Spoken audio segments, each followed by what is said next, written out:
Buenas noches. Hoy, viernes 2 de junio del año 2020, estaremos cumpliendo esta cita, primeramente con el Señor y con aquellos que el Señor disponga para que puedan oír su palabra. Hemos estado compartiendo sobre profecía y con énfasis en la venida del Señor.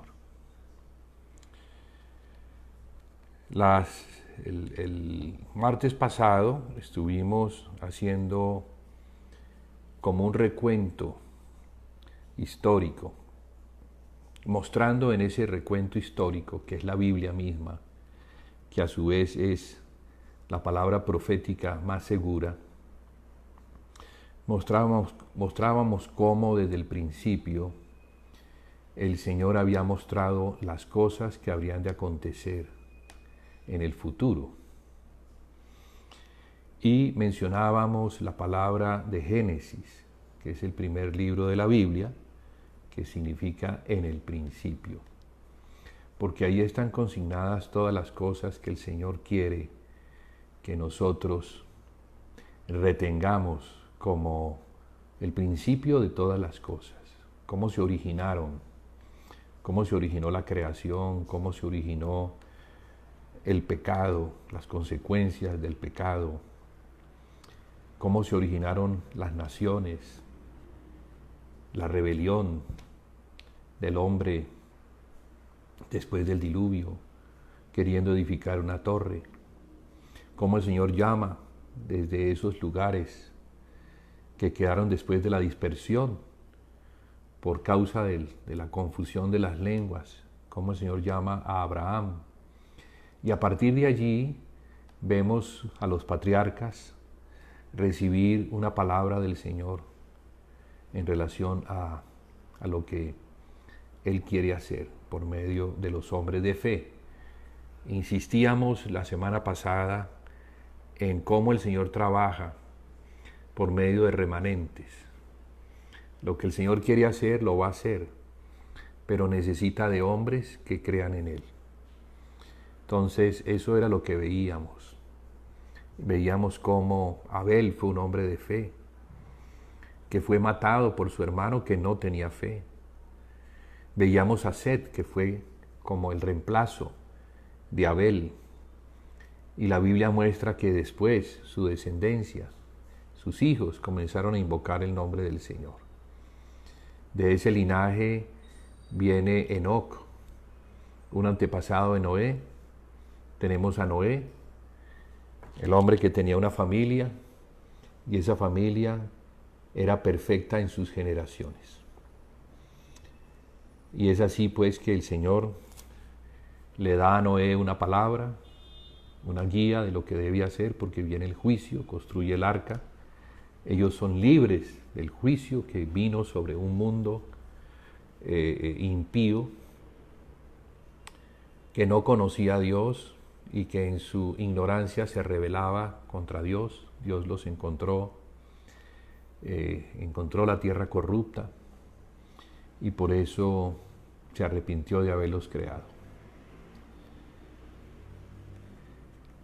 Sí, entonces Dios estaba buscando, y la Biblia nos muestra cómo ha encontrado a esos hombres de la fe, hombres como Abraham, el padre de la fe, a quien Dios le dio un depósito y le dijo que le daría una tierra, y esa tierra pues sería para su descendencia, porque él quería no solamente tener un individuo, sino que también quería tener un pueblo que fueran sus sacerdotes, entendiendo que un sacerdote es aquel que se puede acercar a Dios, reconociéndole como el único y verdadero, y al conocerle, poderle dar a conocer. Entonces Israel fue escogido de entre las naciones, fue un remanente escogido de entre las naciones para que dieran a conocer a las naciones al único y verdadero Dios. En esto Israel falló. Israel, a pesar de que se le había prohibido acercarse a los dioses de las naciones y tener con ellos relaciones, Israel se relacionó con estos dioses, con estos ídolos a los cuales les edificó altares y les quemó incienso y les hacía sacrificios. Ese fue el caso de Salomón, el hijo de David. David, un rey, llamado un hombre conforme al corazón de Dios. ¿Y por qué tenía David un corazón conforme al corazón de Dios? Porque David tenía una pasión en su corazón, un deseo por establecer un testimonio, por engrandecer el nombre de Dios.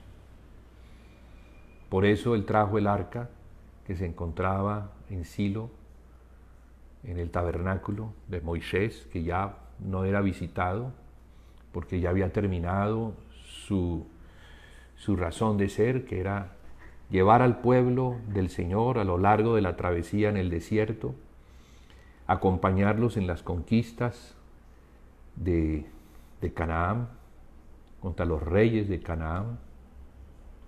Y una vez ya se establecieron en la tierra y hubo paz, entonces el tabernáculo de Moisés ya no era visitado. Eso lo entiende David, y por eso no concibe que el arca que representa la presencia del Señor se encuentre fuera de ellos. Por eso la trae y la pone sobre el monte de Sión, bajo una tienda. Y en la revelación que David tenía sobre la presencia de Dios y sobre la gracia misma, este tabernáculo permitía que todos los hombres vinieran a adorar al Señor, sin las barreras de la ley que impedían que los hombres por causa del pecado se pudieran acercar a Dios. Veíamos que este tabernáculo, que luego también no se volvió a usar y quedó caído, era mencionado en el libro de los Hechos, en el capítulo 15, cuando se decide resolver el problema de los gentiles que se estaban convirtiendo al Señor. Algunos de los judaizantes, sin tener entendimiento sobre la gracia, sobre ese período que por medio de la sangre se había abierto para todos los hombres, que siendo pecadores eran aceptados como hijos de Dios, no por sus obras de justicia, sino porque en la cruz el Señor había pagado una ofrenda, había entregado su propia vida, su cuerpo, y había derramado la sangre para liberar al hombre de una vez y para siempre de las cadenas del pecado. Y bueno, al principio estas cosas no se entendían bien, y los judíos que se convertían, que aceptaban a Jesús como el Mesías de Israel, al no comprender la obra de la cruz, ellos judaizaban. ¿Judaizar qué es? Judaizar es traer a todos los que se convierten al Señor, traerlos a la religión judía. Por eso ellos insistían que los gentiles se tenían que circuncidar, tenían que conocer a Moisés, conocer la ley y todo lo relacionado con las obras de la carne. Las obras de la carne, que son las obras de la ley, la ley exigía un obrar que era de acuerdo al estado en el que se encontraba el hombre antes de que el pecado fuera eliminado de la presencia de Dios. Vemos entonces que este asunto estaba latente en el tiempo de los apóstoles y continuó como una afrenta al Evangelio de Jesucristo. Penetró en las iglesias gentiles y las afectó, afectándolas al punto que ellas que recibieron al Señor Jesucristo por el oír con fe, ahora después de tener el Espíritu Santo, que es el que el Señor entrega como regalo o legado a los que creen en el Señor Jesucristo, a los que creen en la obra expiatoria de la cruz, ahora las iglesias querían vivir ya no conforme a la fe, sino conforme a las obras de la ley. Y digo esto porque lo que hemos estado hablando sobre las iglesias que se nos mencionan en Apocalipsis, está muy relacionado a este asunto que tiene que ver con la fe en Jesucristo, con el guardar la palabra que Dios Padre le dio a Jesucristo, a fin de que la iglesia también al conocerla la pudiera guardar. Pero vemos que al principio de la era post-apostólica, esto es, después de que los apóstoles hicieron su trabajo y establecieron a las iglesias sobre el fundamento, algo comienza a suceder. La epístola a los Hebreos nos menciona en el capítulo 5, al final del capítulo 5 y principio del capítulo 6, la necesidad de madurar. La necesidad de madurar al poner por obra los postulados de la fe. Llamémosle, o la Biblia le llama a esto el fundamento, o las bases de la fe, que debe llevar a quien las recibe a una expresión. Porque así era entonces al principio. La palabra que el Señor les había dado era una palabra cargada de mandamientos, y los mandamientos obligaban a quien los recibía, a quien los conocía, les obligaban a ponerlos por obra. Como el Señor bien dice en Mateo capítulo 7, dice que todo aquel que oye mis palabras y las hace, le compararé a una casa edificada sobre la roca. ¿Y por qué sobre la roca? Porque viene la prueba de la fe. Vienen los vientos huracanados, que son señal de que la fe va a ser probada en las distintas circunstancias de la vida. Pero el que ha oído la palabra y ha guardado la palabra va a poder resistir esta tribulación. Mas el que oye su palabra y no la hace es comparado a una casa edificada sobre la arena. ¿Por qué? Porque ha oído. Por cuanto ha oído, entonces la prueba viene manifestada en esta parábola del Señor como vientos fuertes, que al no estar la casa edificada sobre roca, sobre fundamento, en este caso el fundamento que es Cristo, la casa entonces se derrumbaría.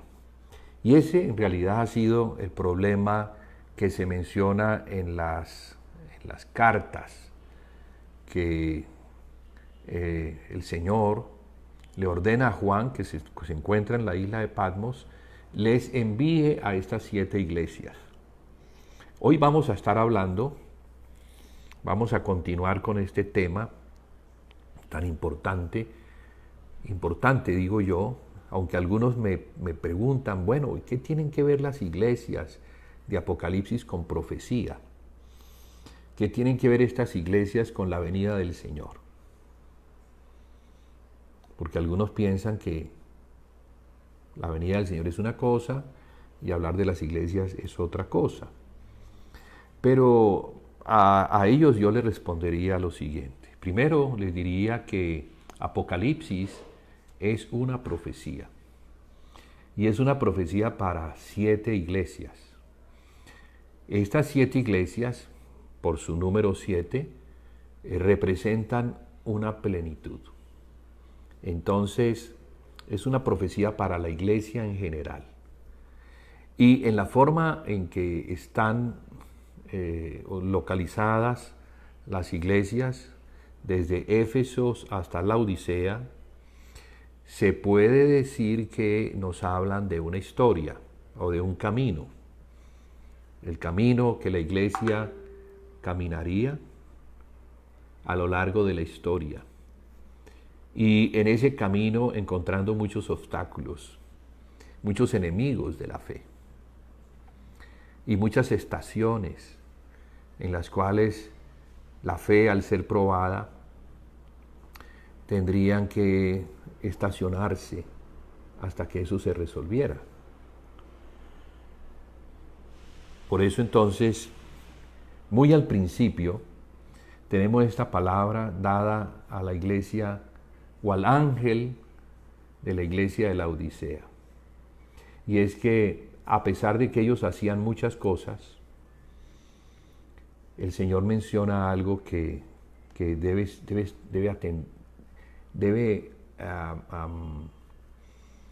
poner nuestra atención en ello.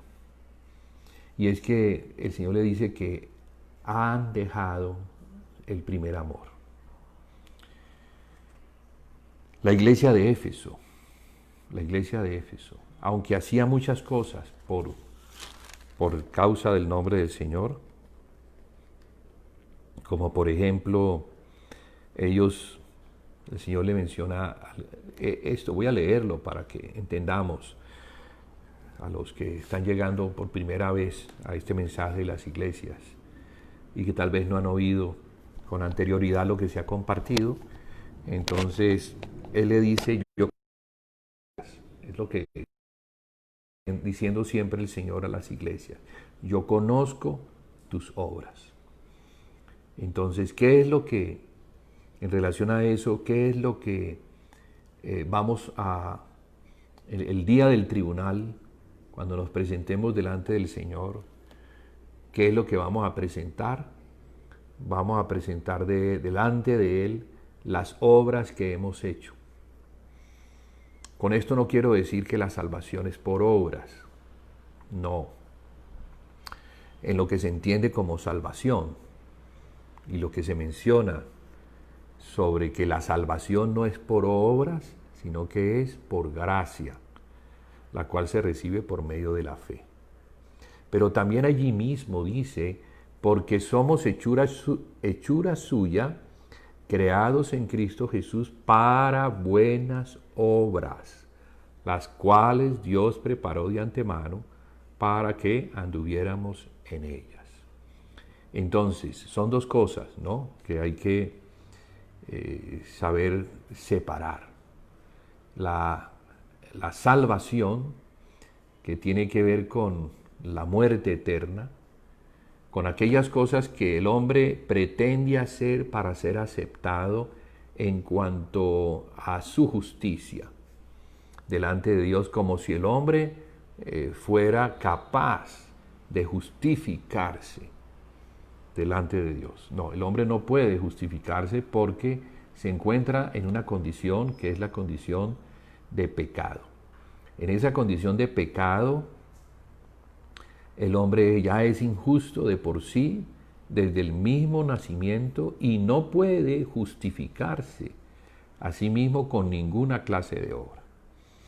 Por eso era necesaria la muerte del Cordero de Dios, la muerte de Jesucristo en la cruz del Calvario para poder justificar al hombre. Entonces, en ese sentido, la salvación no es por obras, sino que es por gracia. Quiere decir que Dios la otorga gratuitamente y la otorga en Jesucristo, para que todo aquel que crea en la obra expiatoria de Jesucristo en la cruz del Calvario, pues sea perdonado. Y ese perdón es un perdón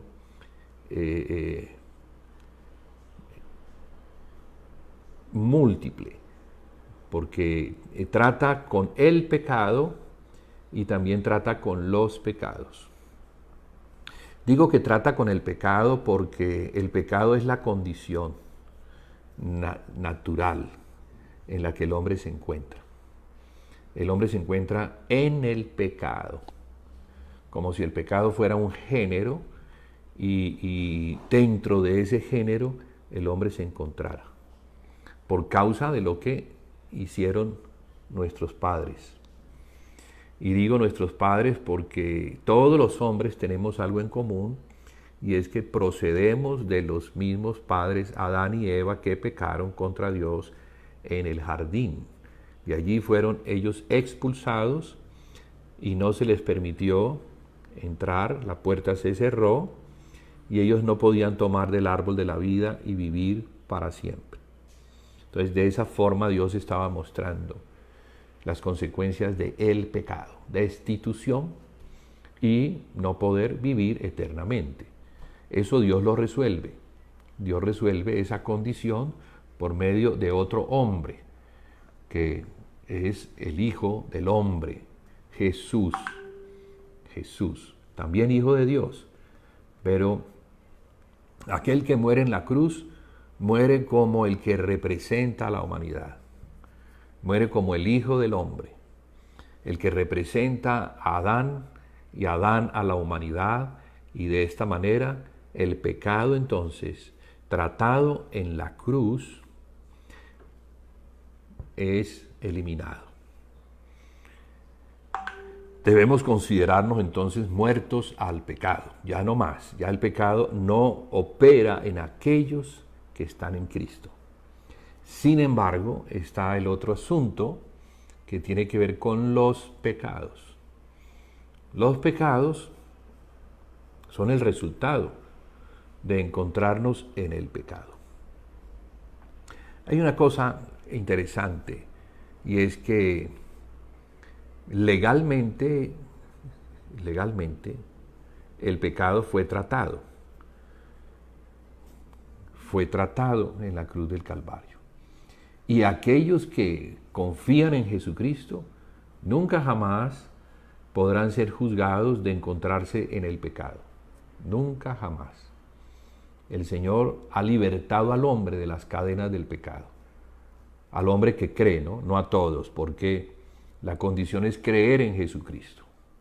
Como dice el Evangelio de Juan en el capítulo 3, tanto amó Dios al mundo que ha dado a su Hijo unigénito, para que todo aquel que en Él cree no se pierda, mas tenga vida eterna. Con eso Juan está mostrando que por esta dádiva, por esta ofrenda, que es Jesús muriendo por el hombre, y el hombre creyendo en Él, ya no se va a perder, porque ha pasado de muerte a vida. Las cosas viejas han pasado, Dios ha hecho por medio de Cristo, en la resurrección ha hecho cosa nueva. Entonces, esto es importante porque al principio no se entendía. Los judíos no entendían el Evangelio. Y no estoy hablando de todos, estoy hablando de algunos, que al no entender el Evangelio, entonces obligaban a que los que se convertían a Jesús, que es el Mesías de Israel judío, que estos se circuncidaran, o sea, cumplieran con todos los mandatos de la ley. A lo que Pablo escribe en la epístola a los Romanos, que no es judío el que viene de Abraham o viene de Jacob, que es el padre de la nación de Israel, o el que viene de Judá, No es judío el que tiene un linaje de sangre, una descendencia como linaje, sino que judío es el que ha circuncidado el corazón. El verdadero judío, el verdadero pueblo del Señor es el que ha circuncidado el corazón. O sea, el que se ha arrepentido, el que ha reconocido que siendo un pecador necesita ser perdonado. Y es perdonado porque de eso se trata el Evangelio, es perdonado porque en la cruz Dios logró el perdón de los hombres. Esta parte es importante por la mención del Señor de yo conozco tus obras. Y en ese conozco tus obras que el Señor menciona al principio de las cartas dadas a estas iglesias, el Señor quiere hacer notar que muchas de las obras que se están haciendo no son las obras, aquellas obras que se deben hacer en el Espíritu. Allí donde dice, mas somos hechura suya, creados en Cristo Jesús para buenas obras, las cuales Dios preparó de antemano para que anduviéramos en ellas. Entonces, hay unas obras que son las obras en las que la iglesia tiene que estar. Pero ¿cuáles son ellas? Las que Dios preparó de antemano en Cristo. En Cristo. No en la carne, no en la ley, no en Adán, sino en Cristo. Allí donde el apóstol dice que desde antes de la fundación del mundo nos bendijo con toda bendición espiritual en los lugares celestiales en Cristo. ¿Para qué? Para que fuéramos santos y sin mancha delante de Él. Entonces, no se puede ser santo y sin mancha delante de Dios a menos de que estemos en Cristo. Y al estar en Cristo, entonces las obras de Cristo son las que vamos a hacer. Esto lo que nos muestra es que ya las iglesias habían dejado la fe, habían dejado ese amor del cual el Señor habla. Pero tengo algo contra ti, que has dejado tu primer amor. Entonces, que en relación a eso quisiera mencionar, para que entendamos lo que es el amor, implica el amor a Cristo. Vamos a leer en el Evangelio de Juan, capítulo 14, para los que están tomando nota, el verso 15. Dice, si me amáis, guardad mis mandamientos. Entonces, el amor al Señor Jesús implica guardar sus mandamientos. Guardar es ponerlos por obra. Como el Señor decía, todo aquel que oye mis palabras, y las palabras que el Señor estaba hablando eran mandamientos, todo aquel que oye mi palabra y la hace, será comparado entonces a una casa edificada sobre la roca. Podríamos decir que esa casa puede ser la iglesia, pero también puede ser otra cosa, yo mismo como casa. Pero vamos a decir que es la iglesia. Entonces, todos los miembros de una iglesia que oyen sus palabras y las ponen en práctica, esa casa que es la iglesia, ella estará parada sobre la roca. Y cuando vengan entonces las pruebas fuertes que van a intentar probar, valga la redundancia, el estado de esa casa sobre la cual está parada, esa iglesia no va a sufrir, no se va a destruir, va a ser mantenida, firme, guardada en medio de la prueba. Bueno, pero ¿por qué? Porque guardar los mandamientos del Señor Jesús representa amarle. En el verso 21 del mismo capítulo, él sigue adelante diciendo: el que tiene mis mandamientos y los guarda, ese es el que me ama. Y el que me ama será amado por mi Padre, y yo le amaré y me manifestaré a él.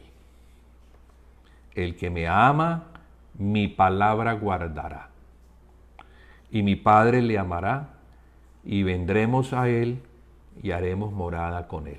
Está hablando de la iglesia, pero está hablando de una iglesia que entiende cuál es el propósito para el cual ha sido establecida en una determinada localidad.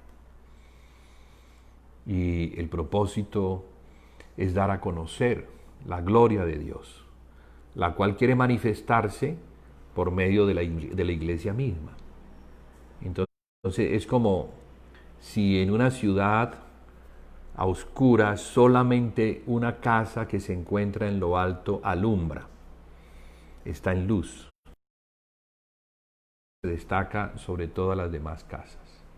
Así debe ser la iglesia.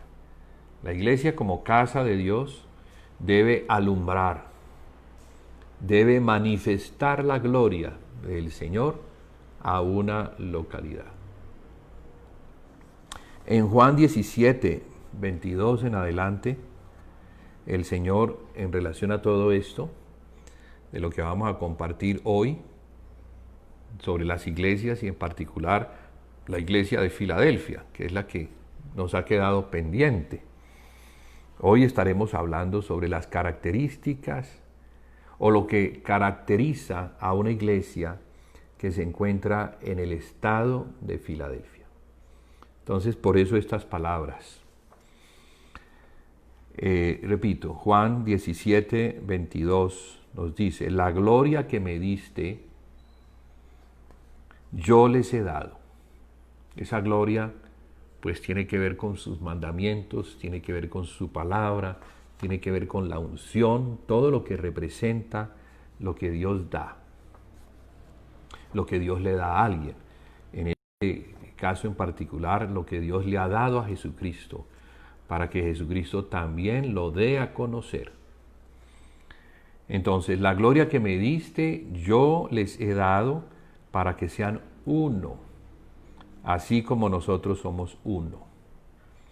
Yo en ellos y tú en mí, para que sean perfectos en unidad, para que el mundo conozca que me enviaste y que los has amado a ellos, como también a mí me has amado.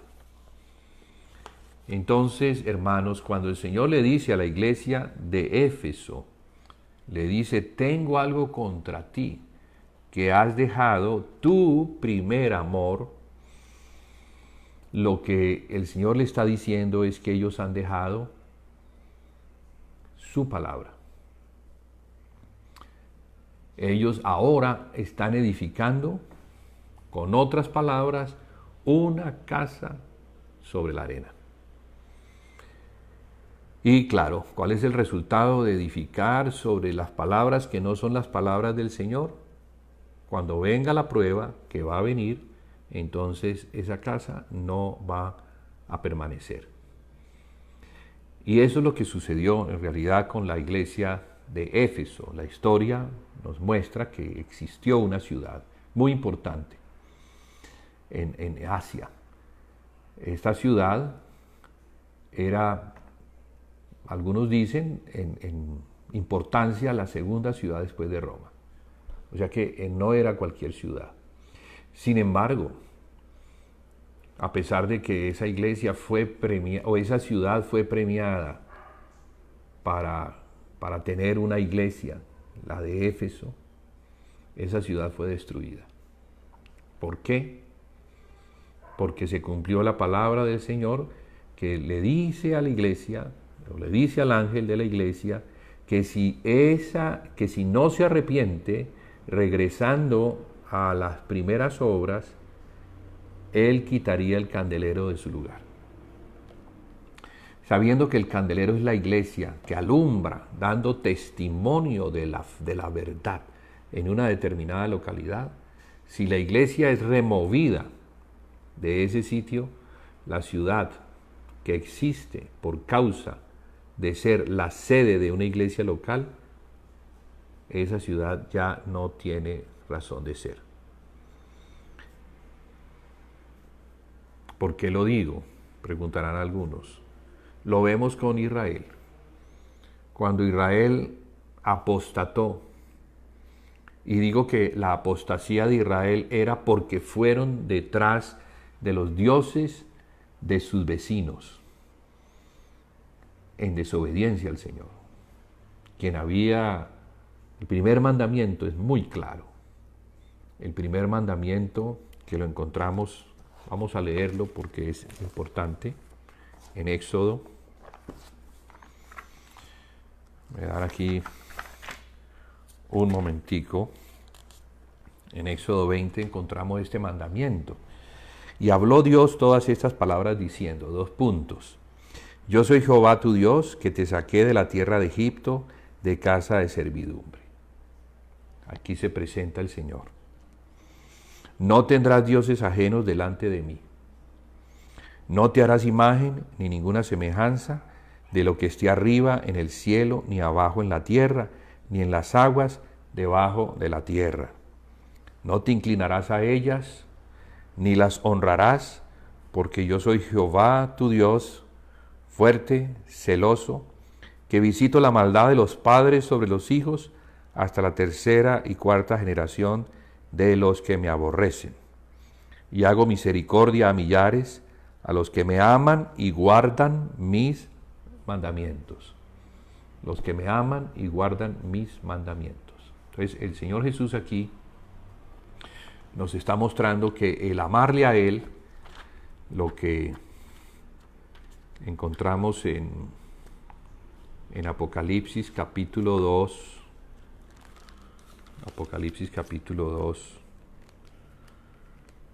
donde se encuentra esta antesala antes de decir lo que va a decir. Yo conozco tus obras y tu arduo trabajo y paciencia, y que no a los malos, y has probado a los que se dicen ser apóstoles y no lo son, y los has hallado mentirosos. Y has sufrido, y has tenido paciencia, y has trabajado arduamente por amor de mi nombre, y no has desmayado. Esto parece que está bien. Sin embargo, aunque parece que está bien, el Señor quiere mostrar algo que no está bien. Y es, pero tengo contra ti que has dejado tu primer amor. Recuerda, por tanto, de dónde has caído y arrepiéntete.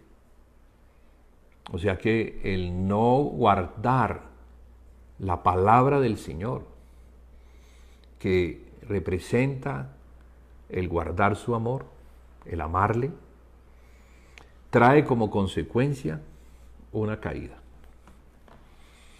Y esa caída es la caída de la posición en la que se encuentran todos aquellos que fueron salvados por el Señor.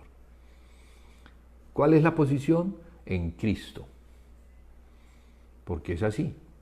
El Señor nos saca del reino de las tinieblas, nos lleva al reino de la luz, nos posiciona en Cristo, y estando Cristo en los lugares celestiales, allí es donde la iglesia debe permanecer, en Cristo. Pero la condición para permanecer en Cristo es guardar su palabra. Amarlo, y al amarlo, obedecer su palabra, conocer su palabra y obedecerla. ¿Cuánto de eso nos hace falta? ¿Cuánto de eso? Ese faltante, que parece sencillo, ha llevado a ríos de la cristiandad fuera del Señor, a un estado de apostasía, a no conocer el Señor y a no temer como siervos del Señor, hijos del Padre, a no temer y andar como nos provoca, en ignorancia. Pero sabemos que el que ignora perece. Mi pueblo pereció porque le faltó el conocimiento. Bueno, recuerda por tanto donde has caído y arrepiéntete. Y haz las primeras obras. Otra cosa importante, haz las primeras obras. Veíamos entonces que aquí hay palabras que están relacionadas. Señor, sus mandamientos, y estos mandamientos están relacionados con lo que debemos hacer. Y el Señor habla de las primeras obras. Primero menciona, yo conozco tus obras. Bueno, están haciendo cosas. Pero luego el Señor dice, no es lo que te mandé a hacer. Ve y haz lo que te mandé a hacer. Recuerda lo que se te enseñó. Recuerda lo que los apóstoles te enseñaron para que te mantuvieras firme en eso. Perseveraras, porque se trata de eso. Hermanos, se trata es de reconocer que el Señor nos ama y por cuanto nos ama, nos quiere proteger y nos protege por medio de su palabra. El conocer la palabra y el ponerla en práctica es nuestra protección. Y es nuestra protección contra la acechanza del diablo que quiere venir a romper la protección dando otras palabras. Siempre fue así desde el principio. El Señor le dio a Adán una palabra, luego viene la serpiente y da otra palabra, engaña a Eva, y Eva le da de comer y ya, se consuma el pecado y como consecuencia de esto ellos tienen que ser expulsados. Está pasando lo mismo ahora con la iglesia. El candelero si no hay un arrepentimiento, el candelero será sacado. Una expulsión de un lugar. Porque el candelero, que lo encontramos en Éxodo 25 al 30, era uno de los muebles que hacía parte del lugar santo, muy importante y necesario porque era el que alumbraba lo que se hacía allí. Las obras que los sacerdotes hacían, lo que hacían, las obras, no las podían hacer si eso estuviera en tinieblas. Entonces, para alumbrar y permitir que lo que ellos hacían lo hicieran bien, se requería del candelero. Entonces, este candelero que tenía 7 lamparillas, y las lamparillas estaban sobre 6 brazos y una caña central, nos muestran a la iglesia. Porque la iglesia es la plenitud de aquel que todo lo llena en todo y las lamparillas, el depósito del aceite que nos muestran la palabra de Dios dada por medio del Espíritu, en este caso por medio de Cristo. Entonces todo lo que el Señor enseñó se debía guardar. Todo ese depósito de la fe, la iglesia era la responsable de guardarlo y de hacerlo conforme a como se le enseñó. ¿Y qué era lo que se hacía? Lo que estaba en el lugar santo. ¿Por qué? Porque es algo relacionado con el ministerio a Dios, con el servicio a la casa del Padre. Sí, servimos al Padre por medio de Jesucristo.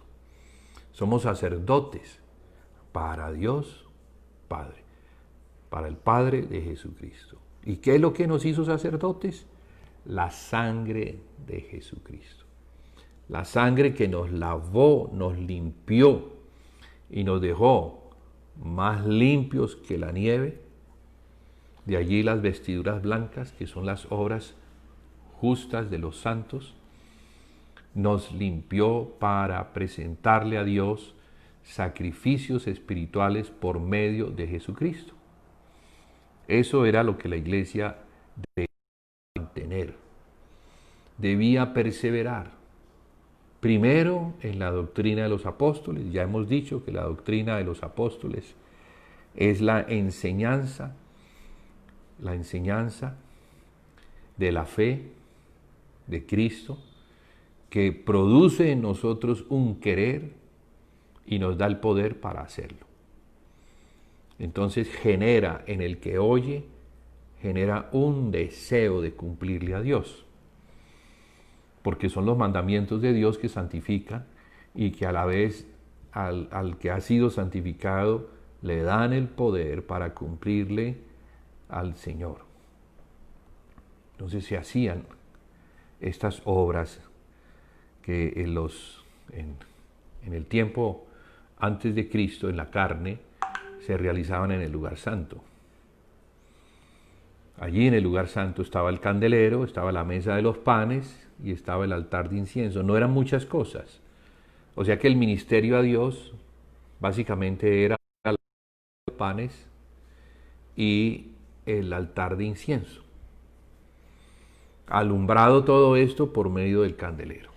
O sea que la iglesia, que es la luz del mundo, la iglesia debe mantener la fe a fin de alumbrar y al dar luz, permitir que las obras que se hacen para Dios, Dios las reciba. ¿Y por qué la mesa de los panes? Porque la mesa de los panes representa la comunión del cuerpo de Cristo con Cristo. Allí en esa mesa había 12 panes separados en 2 hileras, 6 y 6. Y es la mesa. Como los apóstoles en la última cena se sentaron en una mesa y allí había 12 y Él es el que estaba en medio de ellos. Allí vemos esa comunión. La comunión apostólica que por medio de ellos mismos nos es dada a conocer, para que de la misma manera que ellos la tuvieron con Jesucristo, y al tenerla con Jesucristo la tuvieron con el Padre, asimismo la iglesia la pueda disfrutar, pueda tener el mismo gozo que ellos experimentaron, sabiendo que cuando estamos en esa luz, porque esa comunión con el Padre es el aceite que permite alumbrar, todo procede del Padre, Él está en luz, y cuando estamos en luz, como Él está en luz, entonces tenemos comunión unos con otros. No hay manera de tener comunión unos con otros a menos de que estemos en luz. Y para estar en luz, que nos habla del candelero, ese candelero debe estar lleno. Sus depósitos, que son 7, tienen que estar llenos de la unción, llenos del Espíritu. Y el estar lleno del Espíritu nos habla de llenos de la palabra, de ese conocimiento que el Padre nos da de su Hijo, por medio del cual podemos tener ese amor. Cimentados y arraigados en amor, podemos ser capaces de comprender con todos los santos las dimensiones de la casa. Esas dimensiones que son 4 y se expresan en el amor que la mente humana no puede conocer. O sea que necesitamos que el amor de Dios llene nuestros corazones para que con ese amor nos podamos amar.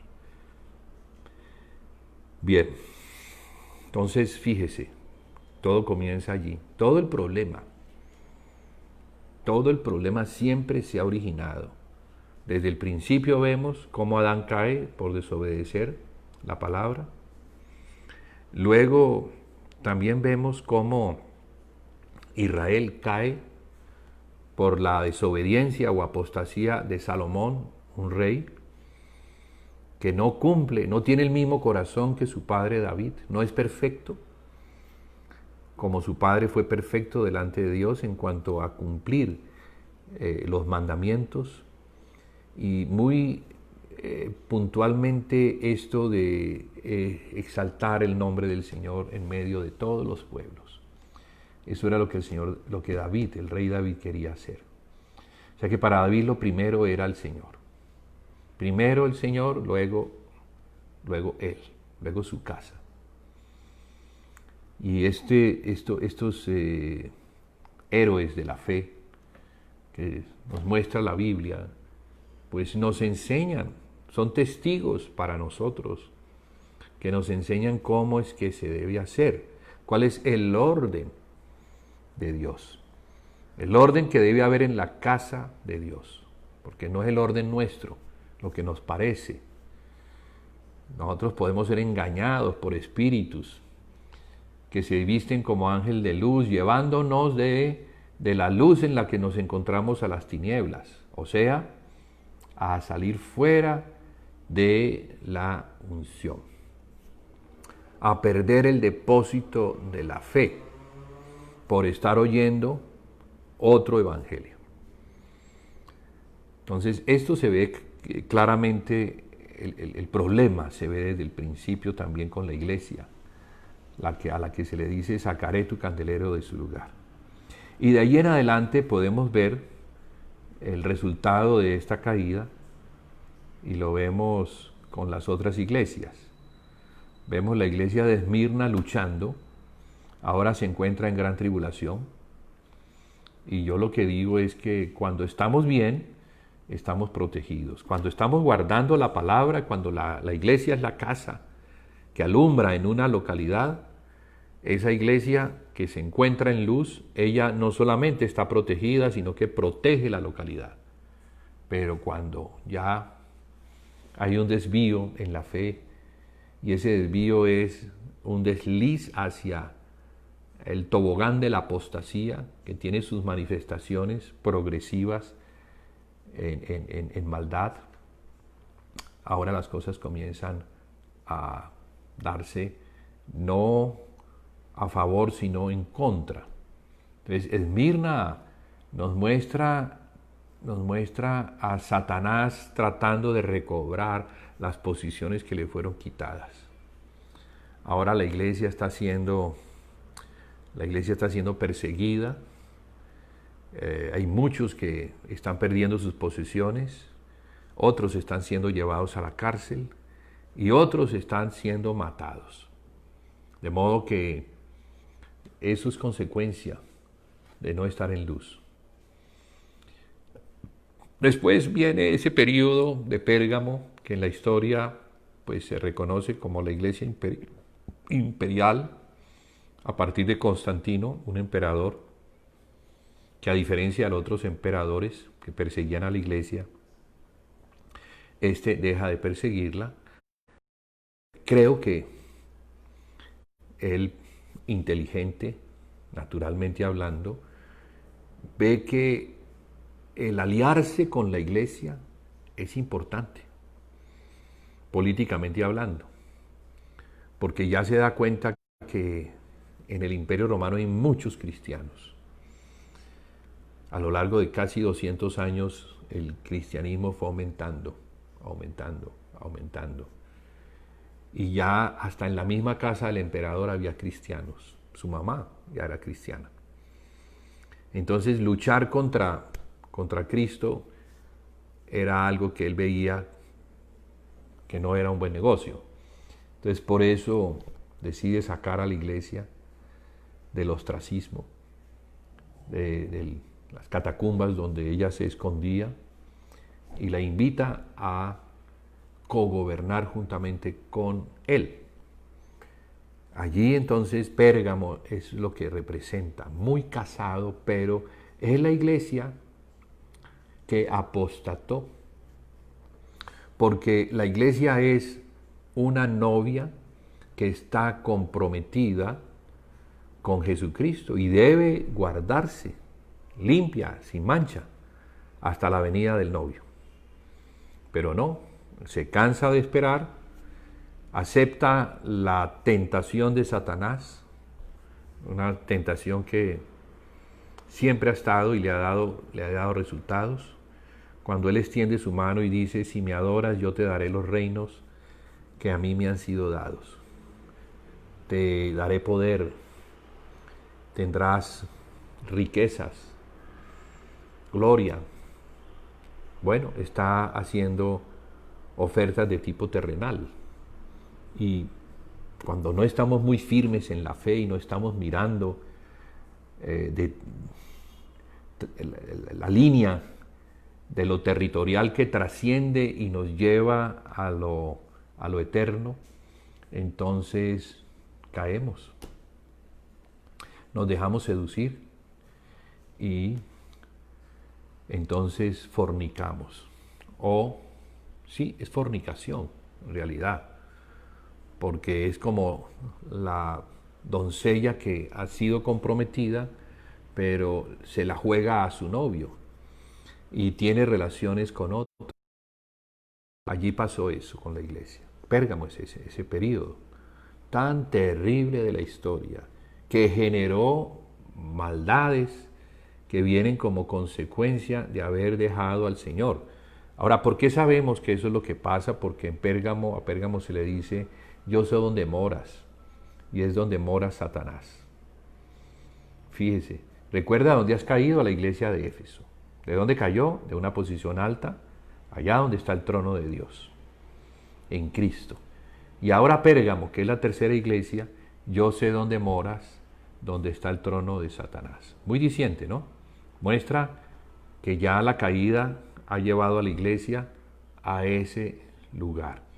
Así como cuando los judíos fueron tomados por causa de la apostasía y de no arrepentirse, pues el Señor envió profetas insistentemente mostrando la necesidad de arrepentirse, porque si no él iba a levantar un rey que vendría desde muy lejos, Nabucodonosor, y los tomaría.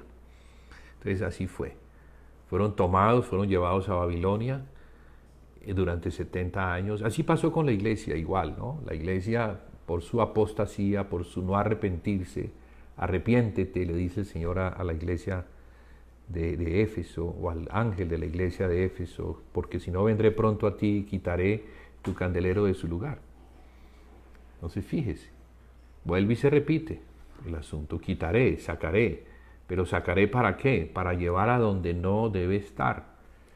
La iglesia fue llevada, espiritualmente hablando, fue llevada a la Babilonia espiritual. La Babilonia espiritual ya comienza a manifestarse desde Pérgamo y se hace claramente manifiesta en Tiatira. Tiatira ya es la iglesia que se encuentra disfrutando de la prosperidad de Babilonia. Y allí vemos un periodo muy largo, de cerca de 1000 años, conocido como el oscurantismo, donde la palabra no estaba. No se conocía la palabra. Los siervos de Dios no sabían lo que el Señor decía. Todo lo que ellos conocían era lo que oían desde los púlpitos, y desde los púlpitos los que enseñaban estaban ligados con el poder imperial. Y pues, ¿qué es lo que van a decir?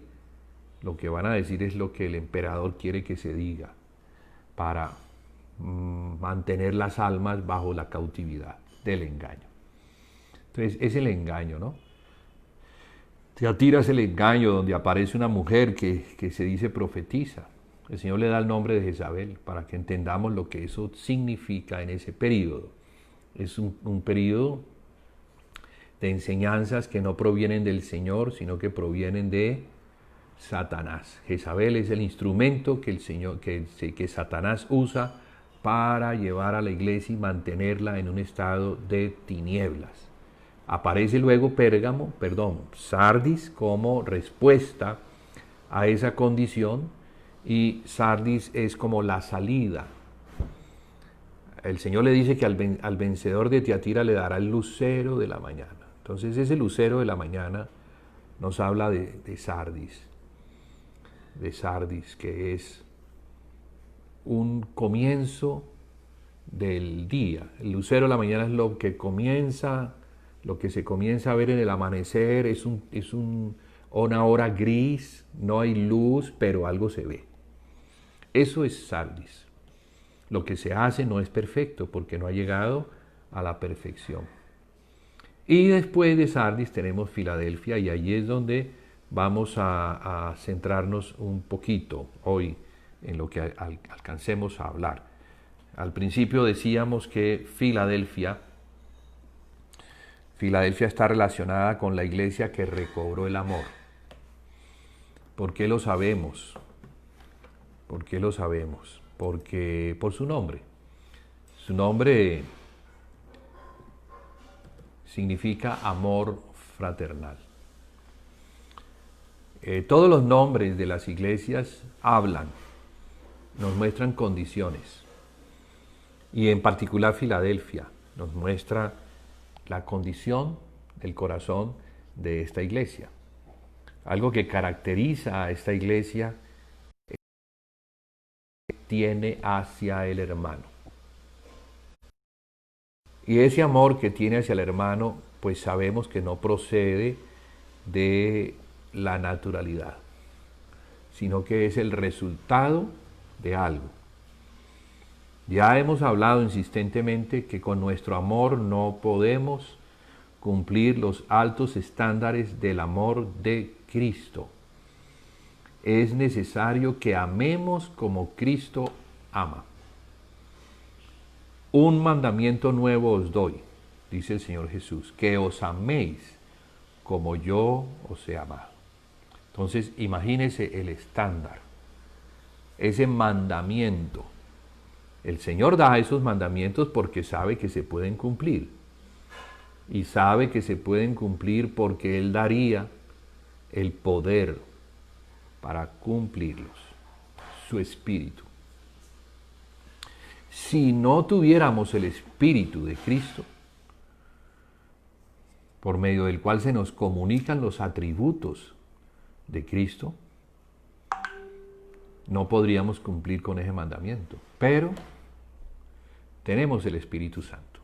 La iglesia tiene el Espíritu Santo. Aunque no todos hacen uso del Espíritu Santo. Ignoran que hay Espíritu Santo. No saben cómo permitir que el Espíritu Santo haga la obra. No colaboran con el Espíritu Santo. Pero vemos que la iglesia de Filadelfia sí. La iglesia de Filadelfia tiene esa característica, tiene ese amor. Algo que el Señor quiere destacar. Primero, al ángel de la iglesia de Éfeso le dice, tengo algo que has dejado tu primer amor. Entonces, ese primer amor ya veíamos que está relacionado con los mandamientos.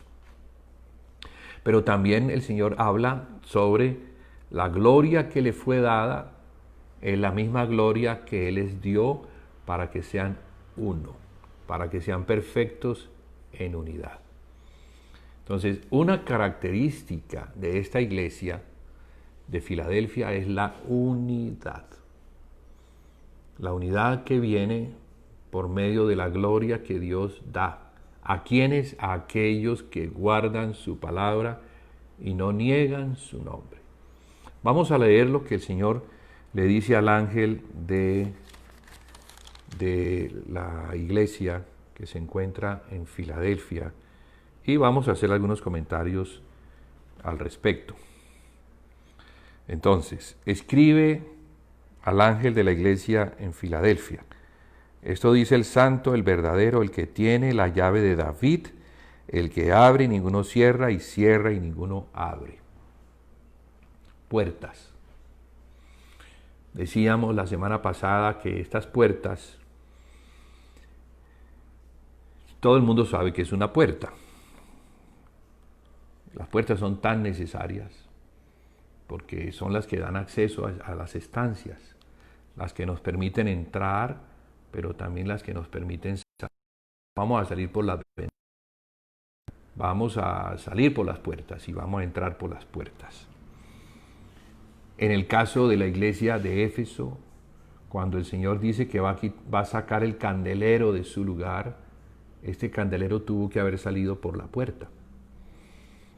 Por la puerta que había ¿en dónde? En el lugar santo. Ahora se le está hablando a esta iglesia que Él le ha abierto una puerta. entonces muy posiblemente es la puerta de ingreso al lugar santo.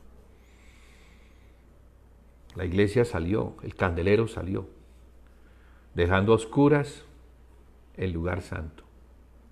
El testimonio, que es el candelero, y el candelero, la iglesia de una localidad, alumbrando en esa localidad, ese testimonio fue quitado. Como consecuencia, la ciudad fue destruida. Ahora entonces, aquí pasa algo. He abierto una puerta delante de ti, la cual nadie puede cerrar.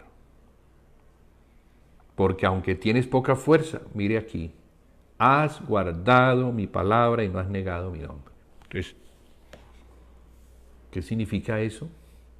Bueno, lo que el Señor en el Evangelio de Juan dice: si me amáis, guardad mis mandamientos. El que tiene mis mandamientos y los guarda, ese es el que me ama, y el que me ama será amado por mi Padre, y yo le amaré y me manifestaré a él. Entonces vemos algo aquí que claramente nos dice que es necesario que el Señor se manifieste a fin de que no sea en nosotros, sino que sea en Él. Pablo dice: con Cristo estoy juntamente crucificado y ya no vivo yo, mas Cristo vive en mí. Es necesario que sea Él el que se manifieste. Porque si Él se manifiesta, ¿qué va a manifestar? Su amor. Pero para que Él se manifieste, entonces hay que guardar su palabra, que son los mandamientos. Presentan el amor que se le tiene a Él. Entonces, esta iglesia, para llegar a ser llamada Filadelfia, ella primero tiene que cumplir con el gran mandamiento. El gran mandamiento es amar a Cristo por encima de todas las cosas. Por eso el Señor le dice: porque has guardado mi palabra y no has negado mi nombre. Entonces, es la otra cara de la moneda del ángel de la iglesia de Éfeso. Al ángel de la iglesia de Éfeso, yo repito mucho, pero es para que nos quede claro, a fin de que nos quede claro el concepto. A la iglesia de Éfeso, al ángel de la iglesia de Éfeso,